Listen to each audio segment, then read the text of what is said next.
Vue de presse est présentée ce matin par Elhaj Amadou Soro que nous retrouvons. Bonjour Elhaj. Bonjour Greta. Bienvenue. Et les fêtes? Ça s'est très bien passé. Ok, Dieu merci. Et chez vous également. Oui, ça s'est bien passé dans l'ensemble, comme il y a la santé. Oui. Et toutes nos prières et que la paix revienne au Burkina Faso. Amen. On va découvrir les titres de l'actualité. Absolument. Et nous commençons par le journal L'Express du Faso, édité à Bobo Dioulasso. À la une de l'Express du Faso, fête de l'Aïd el-Fitr 2026. À Bobo, les fidèles invités à taire les divergences. On a prié à Panfora pour que les forces engagées triomphent de l'ennemi. Autant le dire, cohésion et réconciliation, les maîtres mots du président Traoré. 4+1 du 18 février 2026, un retraité empoche plus de 32 millions de francs CFA. Simple détail, agriculture où le nouveau directeur du Guirico a pris fonction. SNC Bobo 2026, jour J-33. À la suite du journal L'Express du Faso, place au journal Citoyen. À la une des Citoyens, liberté religieuse, adoption d'un projet de loi spéculation sur le ciment. Les cimenteries invitent au respect des prix plafonds en vigueur. Éditorial, la foi au service de la paix. Ramadan 2026, le capitaine Ibrahim Traoré appelle au renforcement de la cohésion sociale. Les Burkinabés prient pour la paix, résolution de l'Union européenne sur la situation de l'ancien président du Niger. La Confédération des États du Sahel exprime son indignation, la veille citoyenne du NIET. Place à présent au journal Les Quotidiens. À la une du quotidien, détention de Mohamed Bazoum au Niger. L'AES dénonce une ingérence inacceptable du Parlement européen. L'Aïd el-Fitr au Burkina Faso, un appel à la paix et à la responsabilité collective. L'ONAB, avec une mise de 900 francs, Missiri Zungrana décroche plus de 32 millions de francs CFA. Le voyageur de Guéna, trafic de stupéfiants, de la drogue saisie dans un car de transport en commun à Nyon. Bobo, le PDS de l'arrondissement 7 met en garde contre de faux recensements. Ouaga, une manifestation le 28 mars contre l'ingérence du Parlement européen. Au Niger, RN1, un camion ravagé par les flammes à Koumbia. Nous poursuivons notre randonnée avec la presse burkinabé cette fois-ci avec le journal L'Observateur Palga. À la une de l'Obs, détention du président Mohamed Bazoum, l'AES dénonce une ingérence grave dans les affaires internes d'un État souverain. Conseil des ministres, une campagne de vaccination record du cheptel national. Burkina Faso contre Guinée-Bissau en amical. Amir Abdou lance son chantier. Yusfran Silure Jo Ouattara s'est éteint. Final Cannes 2025, Balater dans la polémique et les intox, c'est-à-dire bien sûr dans Commentons l'événement. Et nous terminons avec le journal Le Pays. À la une donc du Pays, Forces armées nationales, hommage appuyé au valeureux sergent Zombré Wenkone Armel. Découverte d'un sac contenant un produit prohibé à bord d'un car de staff, la direction générale condamne. Résolution du Parlement européen sur Bazoum au Niger, l'AES condamne une ingérence grave. Ramadan 2026 au Burkina, le retour de la paix et de la stabilité mis en prière. Liberté religieuse au Burkina Faso, un avant-projet de la loi adopté. Mémorial du temps, l'esclavage en Afrique avant le XVIe siècle. Enlèvement d'enfants à Puitenga, un phénomène qui inquiète. Confidence du week-end, nouvelle toilette publique à Ouaga, les loyers mensuels fixés, tentative d'escroquer des fonds aux accouverts, la traque aux auteurs lancés. Conseil des ministres, une campagne de vaccination record du cheptel national. Merci beaucoup Elhaj pour ces titres de l'actualité. On revient bien sûr sur quelques sujets et on va s'intéresser à cet avant-projet de loi sur les libertés religieuses. Qu'est-ce qu'on peut retenir déjà sur cet avant-projet de loi? Il faut donc dire que c'est dans les soucis d'encadrer l'exercice du culte au Burkina Faso que le gouvernement du Burkina Faso, à travers le ministère de l'administration territoriale, en la personne du ministre d'État Émile Zerbo, a donc fait une communication à l'issue du Conseil des ministres pour informer l'opinion de l'adoption d'un avant-projet de loi sur les libertés religieuses. Ce qu'il faut retenir, c'est qu'il y aura un encadrement des espaces dédiés à la prière, par exemple, dans les administrations publiques. L'exception, c'est les casernes, les prisons et les hôpitaux. Là, effectivement, on peut toujours avoir un espace dédié à la prière et que par la suite, maintenant, il y aura une interdiction d'ériger, donc d'implanter des espaces donc, de prière. Ça aussi, c'est un aspect. L'autre aspect, c'est de travailler à minimiser, sinon à interdire les nuisances sonores donc liées à la pratique donc, du culte, mais aussi et surtout, ce qui est important, c'est la condamnation ferme des propos et discours haineux. Vous savez que depuis un certain temps, surtout à la faveur donc, de l'explosion des réseaux sociaux, de plus en plus on assiste à une intolérance donc vis-à-vis, en tout cas des propos injurieux qui sont donc répandus sur les réseaux sociaux.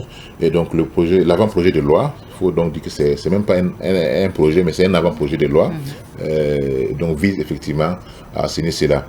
Comme il fallait s'y attendre, cet avant-projet de loi a suscité beaucoup de réactions à travers, n'est-ce pas, les différentes plateformes numériques, mais aussi sur les zones, mais dans des petits regroupements également, parce que la question religieuse est quand même une question sensible, centrale, voilà, pour toute nation, pour tout pays, parce que la religion fait partie du quotidien, n'est-ce pas, de l'homme.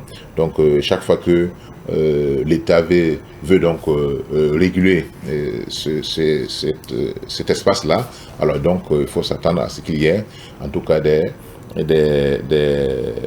pas des oppositions, mais en tout cas un débat nourri sur la question. Ce que moi je souhaite seulement, c'est que le gouvernement puisse continuer à élargir donc le cadre de concertation, puisque c'est toujours un avant-projet, pour que d'autres personnes ou d'autres catégories donc de croyants ne se sentent pas indexés. Par exemple, quand vous prenez par exemple les musulmans, qui lors de leur présence dans les services publics, il y a deux prières par exemple qui coïncident avec leur présence. Alors, donc, est-ce qu'ils peuvent continuer à prier en groupe ou bien il faut que chacun puisse prier individuellement, parce que aussi l'esprit de la loi, c'est d'instaurer une équité, donc parce que quand même quand on parle d'une république, alors donc ça veut dire que l'État a une position équidistante entre toutes les confessions. L'État n'a pas de confession, mais il protège toutes les confessions. Voilà, donc cela voudrait donc dire que certaines catégories ne doivent pas se sentir effectivement lésées par cet avant-projet de loi. C'est pourquoi je pense que c'est un appel qui est aussi lancé à l'ensemble, n'est-ce pas, des Burkinabés, pour que chacun puisse aussi contribuer avec des idées, avec des propositions, pour que quand ça va arriver au niveau du projet de loi, qu'on puisse effectivement avoir toutes les opinions, parce que c'est vrai, nous sommes dans un État laïque, mais la laïcité est générée par la nation, et la nation, c'est un regroupement de personnes qui n'ont pas forcément la même vision, qui n'ont pas forcément la même confession, la même ethnie, etc. Donc l'idée, c'est de travailler effectivement à ce que nous puissions aller vers, en tout cas, un idéal commun, un idéal national commun, qui sera donc matérialisé par la laïcité. Parce qu'il y a certaines personnes qui comprennent la laïcité comme l'absence totale de tout signe religieux dans la sphère publique. Non, ce n'est pas ça la laïcité, même si c'est une laïcité qui ressemble un peu à la laïcité française, mais dans d'autres pays plus développés, on voit effectivement que les signes religieux dans la sphère publique ne posent aucun problème. On voit même que il y a des administrations où il y a des lieux de culte. Moi, j'ai visité plusieurs pays aux États-Unis, en Europe, etc. Vous allez voir qu'il y a des administrations où, effectivement, on trouve des salles dédiées à la prière, au recueillement, ce qu'on appelle des salles multiconfessionnelles, tout ça. Donc, L'idée, bien sûr, c'est à saluer, c'est de travailler à encadrer l'exercice du culte, mais à veiller à ne pas brimer effectivement certaines personnes, notamment certaines catégories, dont la présence coïncide avec, bien sûr, dont les heures de prière coïncident avec la présence dans les services publics. Donc, comme je l'ai dit, il faut saluer parce que nous sommes en révolution. Étant en révolution, c'est la discipline et l'ordre.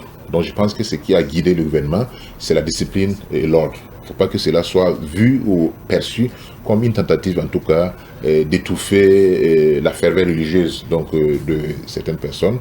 Et je pense que le capitaine Ibrahim Traoré, qui a même prôné la cohésion sociale dans son message lors de la fête de l'Aïd el-Fitr, tout le monde est appelé à participer effectivement à ce que ce projet de loi, cette loi, quand elle va être adoptée, qu'elle prenne en compte, en tout cas, l'ensemble des critères, l'ensemble des aspirations du peuple burkinabé. Car notre objectif, c'est de bâtir une nation où chaque citoyen, indépendamment de sa religion, de son ethnie, de sa région, se sente concerné. Bien sûr, merci bien.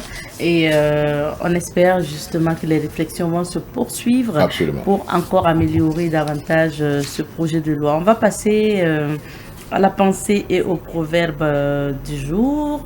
Alors, avec la complicité donc de Noufou, on verra si on peut avoir justement la pensée et puis le proverbe. Donc, le proverbe du jour pour commencer. Alors, n'aie pas peur, c'est ça? Alors,